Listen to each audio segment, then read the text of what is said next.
and welcome back to another episode of Navigating Entrepreneurship. In today's episode, we're going to be talking all about customer service. Business is all about meeting the needs of your customers and your consumers, so you should really tailor everything you do to meet the needs of your customers. In business, reputation is everything, and it's often said that the biggest marketing tool is actually word of mouth.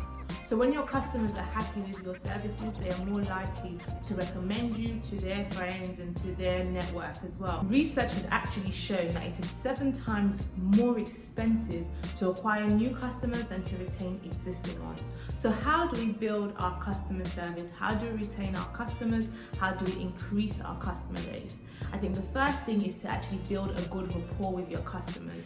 And there's different ways you can do this. For example, when you're sending out emails or any form of communication, personalizing it, people like to feel that you are connecting with them directly. When you have face-to-face interactions, be nice and friendly and warm. Remembering your customers' names, remembering their faces, it makes it much more personable. It makes your business more memorable, and it also makes your customers feel valued. Repeat customers, referrals, they're all such a great asset. When it comes to dealing with your customers, it's really important to be empathetic.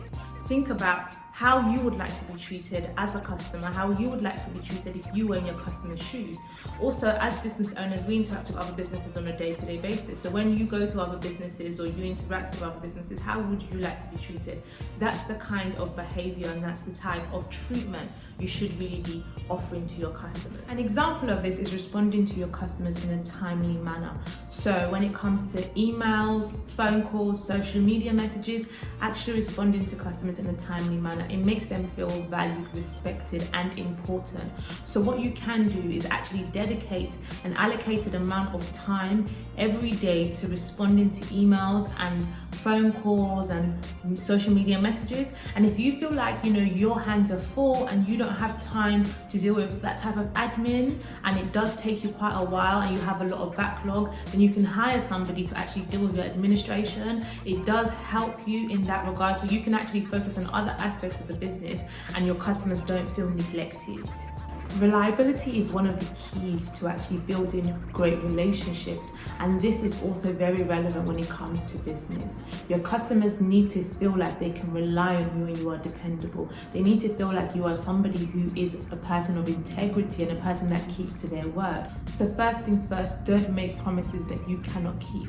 An example of this would be saying to a customer, I will send you this email by tomorrow, and you don't send it, or you don't even keep them updated that you cannot do it in time. It really does make them feel like you are not really reliable. Or if you are someone who takes bookings and you know that you don't have the capacity to, it's better for you to actually say, I am fully booked and I can't take this booking, than for you to actually book on the client and then disappoint them down the line by cancelling or not being able to do it on time. If you were open and honest with the customer and let them know that you are fully booked and you can't take that booking, they're more likely to come back to you in future and probably even book well in advance, as opposed to if you cancel on them or disappoint them, it does leave a bad taste in their mouth, and people also talk, so they could actually try to tarnish your reputation. It's really important to not overpromise and underdeliver. It's actually better for you to underpromise, and when you overdeliver, it makes the customer feel like, oh wow, this person actually went above and beyond, or wow, this person exceeded my expectations.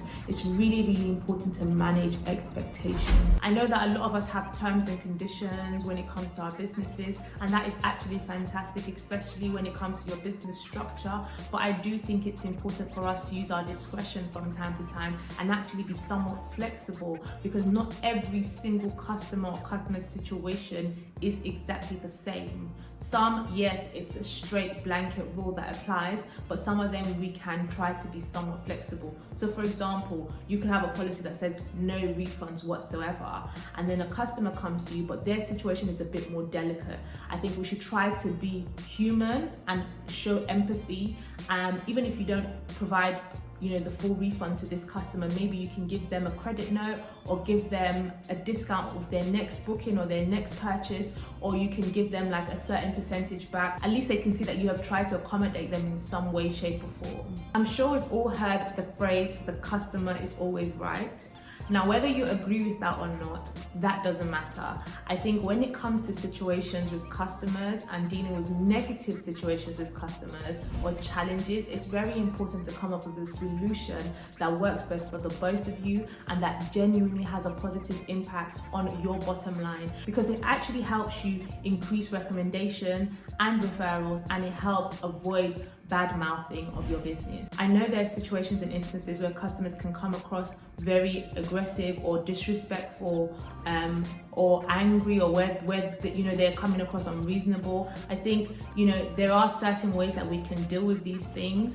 One of the tips that I would say is don't respond instantly, be it when you're face to face or via email or over the phone. Literally just take a deep breath, give yourself a minute, a moment to gather your thoughts. Don't just respond with an instance with the first thing that comes to your head. I would say listen carefully to the customer's feedback and actually try to understand what their problem is or where they're coming from. Speak slowly and calmly when you're speaking to them, because you're trying to de-escalate the situation. Try to avoid taking things personally. I know as business owners, your business is your baby and it's hard for you to not take it personal, but do try your best to not take things personally.